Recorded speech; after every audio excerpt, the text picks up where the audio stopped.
jets are expensive. Even small airplanes cost millions of dollars to buy, not to mention the cost of jet fuel, pilots, mechanics, parts, and the list goes on.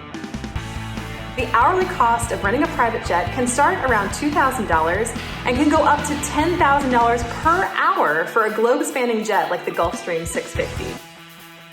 So how do you know you're paying a fair price? Unfortunately, there's just no easy answer to this question. There are almost 2,000 private jet operators in the United States alone, and every single one of them prices a little bit differently.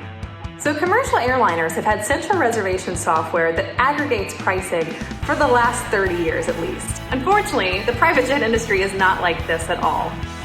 So some operators out there might charge you a one-way price, which means you're only paying for the hours that you or your family is sitting on the airplane on the charter. Other operators will charge for the plane to come to and from where you want to go. Here's the secret. No matter what the hourly rate that you pay is, you are always going to pay for that airplane to be repositioned to you in one way or another.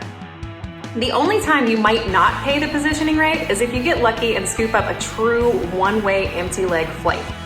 Now, these one-way flights do come with some restrictions. Because the aircraft has been moved, you likely won't have the option to cancel, or if you do cancel, it'll be a very high rate. Now, one-way rates are often 1.5 to 2 times what the cost of the hourly positioning rate would normally cost you. This is to recoup their cost of repositioning.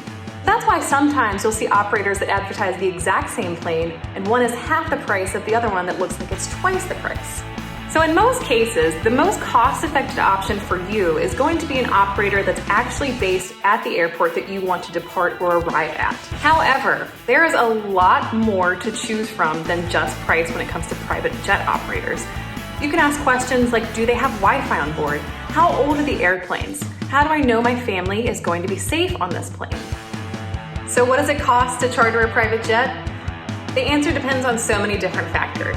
So my advice, go with the safest option first, and then you can compare the other options. So thanks for joining. I hope you enjoyed this episode and you learned something.